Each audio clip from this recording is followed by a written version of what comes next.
Welcome back. We are still waiting to see what will happen to the tradition we know as the Iowa caucuses, at least for the Democratic Party. Everything's on course for the Republicans to maintain the first in the nation status. Democrats proposed some changes they hope could keep them first while also meeting the standard of the Democratic National Committee, which wants South Carolina to go first, ending the tradition established by Iowa and New Hampshire. And however, New Hampshire doesn't seem to be willing to cave into the DNC. New Hampshire's been watching Iowa for its date and its possible use of a mail-in option for the caucuses. Some say would be more like a primary. Let's bring back Rita Hart and Steve Grubbs. Rita Hart, this is more your question. I guess, how hard has the DNC made this for the state party? Where do things stand in terms of going first and the caucus format? Yeah, I think it's very clear that things are definitely still in flux. I've been saying ever since I took over in this position that this is not a done deal, and I think that that is still the case. There are things that are still in movement, and that's why we're taking a very flexible approach here. It is disappointing that the DNC has established a process here where states like Iowa are not reflected in that top tier. I think it's really important that states like Iowa are represented. When you have the entire first tier, that there is no state that represents the central or mountain time zones, I think that's a problem. You know, I'm talking to you right now from my kitchen table here outside of Wheatland.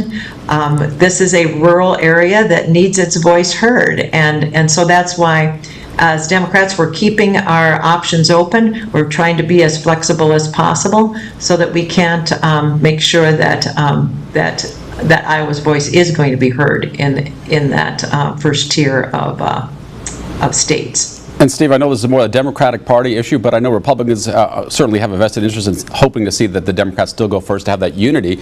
But it's also easy for Republicans to be critical of the Democratic Party overall. Do you think the DNC has been unfair to the Iowa Democrats? Completely. This is an Iowa issue, not a partisan issue. You know, it's good for business. It's good for Iowa having influence. So, you know, here's the bottom line.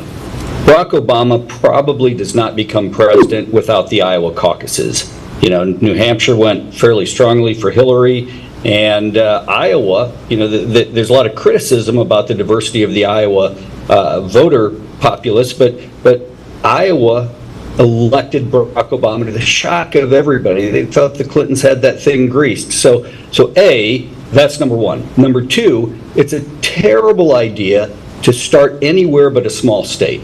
There are a lot of good voices, a lot of people who want to run for president, but they may not have a lot of money. So you want to start in a state that's more affordable so that every voice can be heard. Now, South Carolina's not as large as California or Texas, but its media markets are significantly more expensive than the state of Iowa. And so starting in Iowa helps to get more voices into the political marketplace, and it's good for democracy. And I think that financial aspect isn't being made a stronger argument. I think that's a very strong argument there. Steve Grubbs, Rita Hart, thank you both for the conversation, and both of you be safe.